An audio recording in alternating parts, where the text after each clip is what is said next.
Hi class. Last week I talked a little bit about how not to teach people compliance and what you can do to teach compliance better. This week we're going into training and development, and I would like to give you a tip that I think will really help with two types of training that are very important in your department. They are first HIPAA and secondly coding. One of the things that I learned when I was in high school in a history course was a technique called why. And I've used this ever since. Back in high school, it meant that if I was taking a true or false test, I had to say why I thought the answer was true or why I thought the answer was false.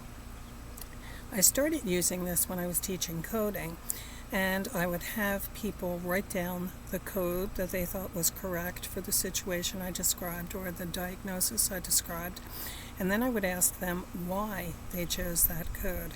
And that was interesting because it showed me what their thinking was. And it was something that I hadn't really been aware of before. To me, things were right or they were wrong. And now I could see where their thinking was going, why they chose a specific code. This also works really well with true or false, which can be used if you're giving HIPAA lessons. Have the student or have your employee give you a response of true or false and explain why that person thought the response was true or the statement was false. And that will give you a really good idea of where you need to focus in some of your teaching efforts.